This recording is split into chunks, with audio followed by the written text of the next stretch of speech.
je l'ai annoncé, j'ai l'intention d'ouvrir une série sur la question juive, une télévision sur la question juive, en parallèle de télévision sur d'autres sujets. Évidemment, des nouvelles thèses qui sont très mises en avant, et dont j'ai esquissé certaines idées dans le précédent côté. Alors, ce sont des thèses qui sont assez avant-gardistes, je dirais, qui sont fondées sur une théorie anthropologique qui est effectivement assez nouvelle par certains côtés. C'est-à-dire par là que cette explication apporte des solutions quelque part et génère des difficultés d'acceptation de l'autre. On sort de toute thèse. Donc, j'en assume les implications et les conséquences. Je voudrais parler aujourd'hui de ce qu'a pu provoquer le retour des Juifs en Palestine.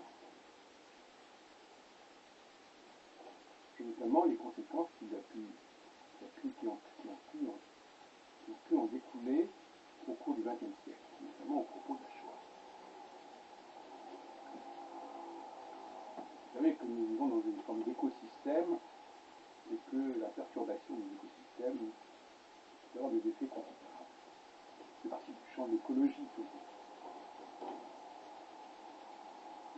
J'ai développé, et je vais y revenir, l'idée selon laquelle les Juifs seraient une tête de pont, une colonie blanche au Moyen-Orient. Et de cela, il y a des milliers d'années. Colonie blanche, un petit peu comme on en verrait des terrestres sur une planète. Colonie blanche, en plein monde, en plein contexte, j'aime beaucoup l'importance du contexte, en plein contexte non blanc. Un non blanc, c'est une notion assez complexe parce que, en l'occurrence, les Arabes, est-ce qu'ils sont blancs, est-ce qu'ils ne sont pas blancs, c'est pas clair. Mais on va dire empiriquement qu'ils ne sont pas, ils sont différents. Visuellement, ils sont différents des blancs. Et on le constate qu'aujourd'hui, on arrive assez facilement à distinguer les Arabes des autres. Dans la question juive, il faudrait d'ailleurs rappeler aussi que les séfarades sont probablement plus proches des Arabes que les Ashkénazes. Et donc, d'ailleurs, ce qui est intéressant, c'est que le retour des Juifs en Palestine, ça a d'abord été une affaire ashkénaze. En tout cas, ça n'a pas été une affaire des Juifs du monde arabe, paradoxalement. Jusqu'à, bien entendu, jusqu'au lendemain de la Seconde Guerre mondiale. Après, il faut changer. Et même ensuite, il y a eu tout l'apport des années 70, tout l'apport des Juifs de l'ex-Union soviétique. Donc, Herzl lui-même, et le mouvement sioniste, est d'abord ashkénaze. Donc ce sont des blancs, mais des blancs qui sont envoyés en mission dans un pays que je dirais noir, mais qu'on pourrait appeler marron, qu'on appelle comme on voudra. En tout cas, qui est différent, qui est perçu comme différent.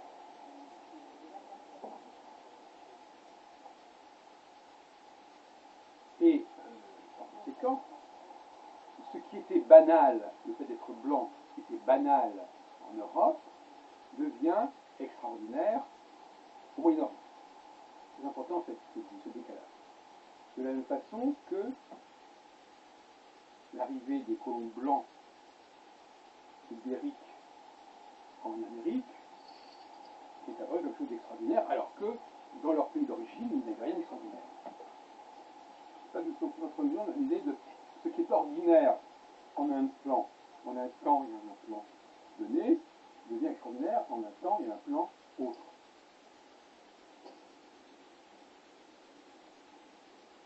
Donc, on se trouve en face d'un paradoxe,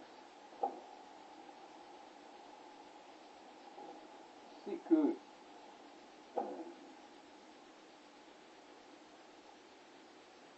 ces juifs qui reviennent pour des raisons diverses, théologiques, souvent chez les sionistes chrétiens, britanniques, anglo-saxons, pour des raisons plus matérielles ailleurs, on peut aussi d'ailleurs que les parents lire chez les grands leaders des autochtones souhaitaient installer les juifs en Argentine. Ma famille maternelle a fait l'expérience avant la Première Guerre mondiale. Et l'installation en Argentine, la même année, en lieu de la Deuxième Guerre. Donc, l'arrivée, le retour des Juifs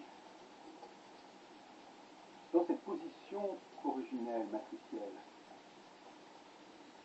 de réinstaurer les conditions dans lesquelles le peuple juif avait été perçu comme un peuple élu, comme un peuple différent, par les populations locales, on va parmi eux.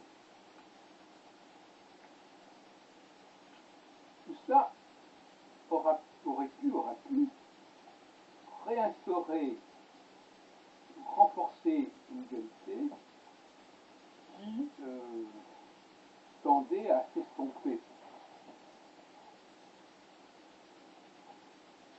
La spécificité juive, je crois qu'on ne peut pas le contester véritablement, aura été soulignée par le retour des Juifs dans ce lieu matriciel, qui est la Palestine. Matriciel au sens où, bien que faisant partie de la race blanche, du fait qu'ils étaient la race blanche outre-mer, eh bien, ils se sentent différenciés, ils se sentent distingués. Et d'autant plus qu'ils étaient arrivés dans les colonies où ils se trouvaient à être perçus de façon tout à fait étonnante, qui pouvait même avoir quelque part créé des jalousies auprès de leurs frères blancs restés dans la métropole blanche européenne.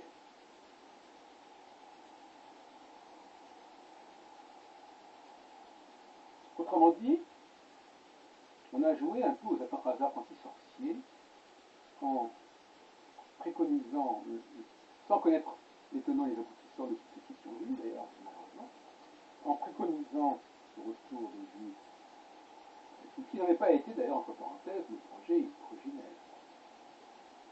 Je rappellerai que les puissances européennes se sont réunies dans les années 1970 pour installer les Juifs dans les principautés qui avaient constitué la Roumanie qui était elle-même détachée en quelque sorte de l'influence ottomane. Ça veut dire que on montre bien à quel point la solution de la question juive ne passait pas nécessairement dans les années 1970 par la Palestine. Que même le décret Crémieux qui instaure une citoyenneté française pour les Juifs d'Algérie ouvrait une autre perspective également qui n'était pas celle de la Palestine. Même si ces différents pays, la Roumanie, l'Algérie, faisaient partie quelque part initialement de l'Empire ottoman, au niveau matriciel, ce n'est pas l'Empire ottoman qui s'intéresse, ici c'est la Palestine. Et quelque part, on pourra dire que les Juifs ne sont pas, le berceau des Juifs n'est pas le Moyen-Orient, c'est un berceau matriciel, c'est-à-dire c'est là que quelque part s'est constitué le différentiel juif. En réalité, ce sont des populations qui viennent tout simplement du monde blanc et qui sont reparties, qui sont retournées. Donc, s'il fallait parler de retour des Juifs, on se pose la question de savoir le retour des Juifs c'est la Palestine, ou si c'est au contraire l'Europe ou les États-Unis actuellement. Mais enfin, les États-Unis, c'est pas un problème.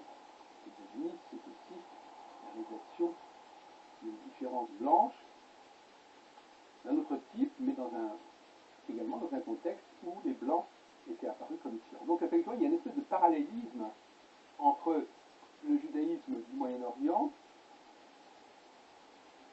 c'est-à-dire le monde blanc exporté et instauré au Moyen-Orient, et le monde blanc exporté et instauré en Amérique, aussi bien en Amérique du Nord que en Amérique du Sud. D'où, quelque part, une certaine forme d'affinité entre les États-Unis et Israël. Ils sont deux émanations, deux extractions de la race blanche européenne qui ont pris une dimension, une stature particulière du fait que ces deux populations extraites de la race blanche se sont trouvées dans des contextes spécifiques. Le monde rouge, si on peut dire, le monde indien en Amérique et le monde arabe en Asie.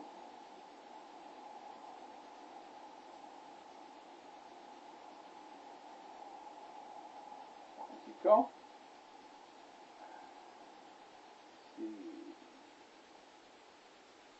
cette émigration, cette notion de retour, elle est loin d'être innocente.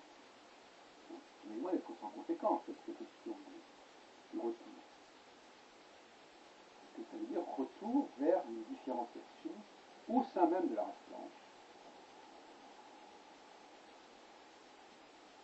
C'est-à-dire retour vers quelque chose qui n'était pas de l'ordre du tout du retour. Qui était un retour qui remettait en question un retour plus fondamental, qui était le retour des Juifs vers l'Europe, qui s'est produit d'ailleurs aussi.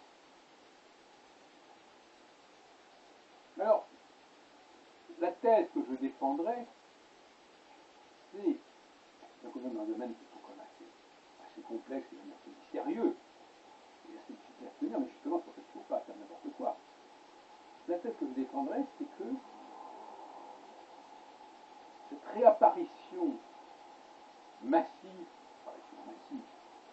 apparition significative des Juifs, on va appeler les Juifs, appeler les comment, peu importe, des Juifs dans la région, a réactivé un différentiel juif qui était relativement atténué, et il l'a réactivé tant dans les populations locales, arabes, que chez les Juifs eux-mêmes, d'où le fait que le sionisme, qui au départ n'était pas du tout religieux, n'est-ce pas, est devenu singulièrement religieux. Parce qu'à ce moment-là, il a réactivé aussi l'idée du peuple élu, l'idée du religieux et tout ce qui s'ensuit de la théologie juive.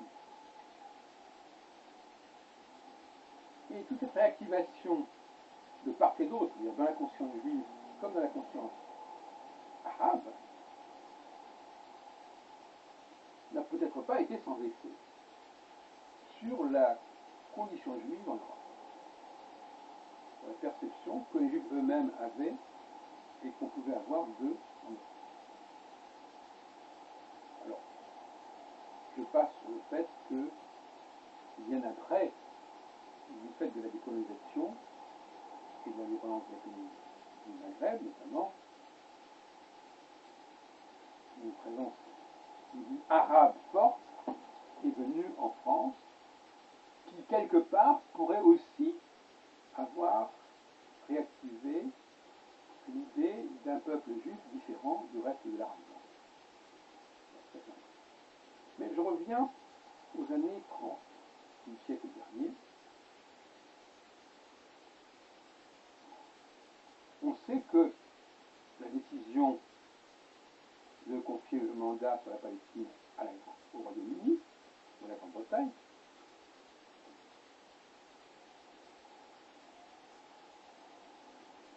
cette décision n'a pas pu être respectée complètement. Parce que les Britanniques ont été sous la pression arabe.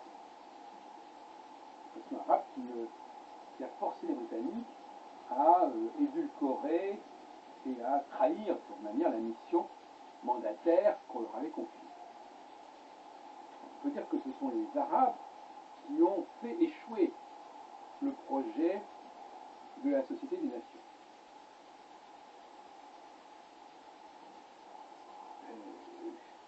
Cette Palestine confiée aux Britanniques, d'ailleurs encore dépendant de la France, c'est pas le problème, cette Palestine, elle s'est trouvée découpée deux fois. Une première fois en accordant la partie qui était de l'autre côté du Jourdain, Transjordanie, aux Arabes, comme un État arabe, et puis un deuxième temps où, et ça c'est ce qui a été fait en l'occurrence notamment en 1947, où la Cisjordanie notamment, mais il faut simplifier en disant ça, en fait c'est plus compliqué que ça, que la Cisjordanie a été, bien qu'étant en Cisjordanie, non pas en Transjordanie, a été également attribuée en vertu d'un État arabe. Et donc c'était le reste seulement de la Palestine, qui a déjà été coupé deux fois, qui a été attribué aux Juifs. Donc on peut dire que les Arabes n'ont pas facilité les choses et que l'Angleterre est obligée de limiter considérablement l'accueil des Juifs en Palestine. C'est en ce sens-là que je dis que ce sont les Arabes qui portent une lourde responsabilité dans ce qui s'est passé en Europe. Alors que l'Europe avait pris l'initiative dès les années 1917-1920 de définir le lieu où les Juifs pourraient se réfugier, eh bien ça a été saboté par les Arabes. Et les Britanniques n'ont pas su, parce qu'ils avaient des engagements dans toute la région, mais au-delà de la Palestine, c'est ça qui est le problème, ils n'ont pas su résister aux pressions arabes, parce qu'ils ont eu peur que ça puisse dégénérer sur d'autres régions, sur lesquelles ils avaient également pas des mandats, mais enfin en tout cas ils avaient des situations de domination, de colonisation. Voilà, donc ça c'est la thèse que je voulais exposer, ça, la thèse selon laquelle les Arabes sont probablement représentent une sorte le catalyseur, la dynamique qui fait réapparaître la différence juive au sein de la race blanche. Ce qui expliquerait pourquoi cette race blanche s'en est pris aux Juifs, qui faisaient en partie de leur propre ensemble. Il y a une sorte de suicide interne qui, les blancs tuant d'autres blancs, on est dans un suicide interne. Et qui ne fait sens que parce que ça a renvoyé à une époque très ancienne, peut-être des milliers et des milliers d'années antérieurement, bien avant tout le récit biblique d'ailleurs, enfin dans la Genèse, Moïse, etc. Et, bon, voilà. C'est une tête de pont, d'ailleurs on retrouve aussi cette notion de tête de pont quelque part avec les Grecs, avec la mineure. Cette région-là est convoitée par les Blancs. C'est une région de confins. Ne parlons même pas des croisades, qui sont réactives aussi complètement à cette problématique. Et d'ailleurs, on sait à quel point les croisades au XIVe siècle, auront provoqué au XIVe siècle notamment des phénomènes d'antisémitisme. Donc le Moyen-Orient est une bombe à retardement. Quand les Blancs et quand les Juifs ont un de présence dans cette région, eh bien, ça réveille des vieux démons.